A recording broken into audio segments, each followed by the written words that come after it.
இன்றைக்கி லஞ்சு தக்காளி சாதம் தான். அதுக்காக ஒயிட் ரைஸ் ஏற்கனவே பண்ணிவிட்டேன். ஒயிட் ரைஸ் பண்ணிவிட்டு கொஞ்சம் தான் நான் தக்காளி சாதம் பண்ண போகிறேன். அதனால் கொஞ்சம் ஒயிட் ரைஸ் தனியாக எடுத்து வச்சுட்டேன். ஏன்னா அது ரசம் போட்டு சாப்பிட்றதுக்காக.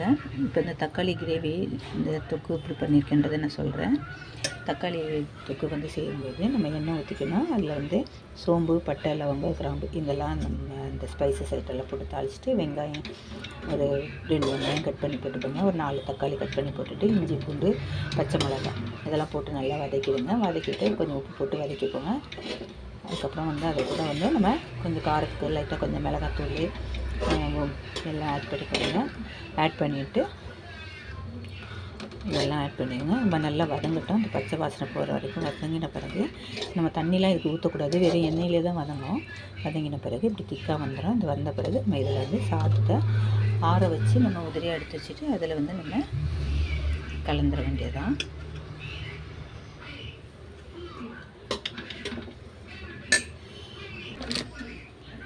இந்த சாதத்தில் நல்லா கலந்துக்கலாம். இதில் வந்து கஸ்தூரி மேத்தி போட்டுக்கணும். அது போட்டோம்னா கொஞ்சம் நல்லா ரொம்ப டேஸ்ட்டாக இருக்கும். கொஞ்சமாக நம்ம ஆட் பண்ணிக்கணும்.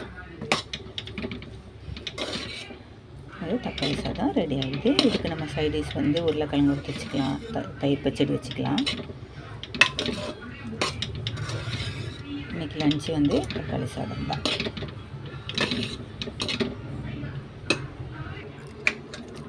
இது கலக்கும்போது உப்புலாம் பார்த்துக்கோங்க, கரெக்டாக இருக்கான்னு பார்த்துட்டு. உப்பு இல்லைன்னா உப்பு கொஞ்சம் ஆட் பண்ணிக்கலாம். நல்லா கலந்துருவோம். ஒயிட் ரைஸே இல்லாத மாதிரி நல்லா கலந்துடணும்.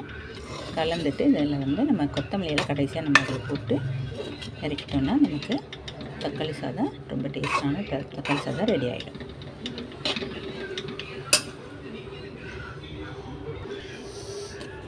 தக்காளி சாதம் ரெடி ஆகிடுச்சு.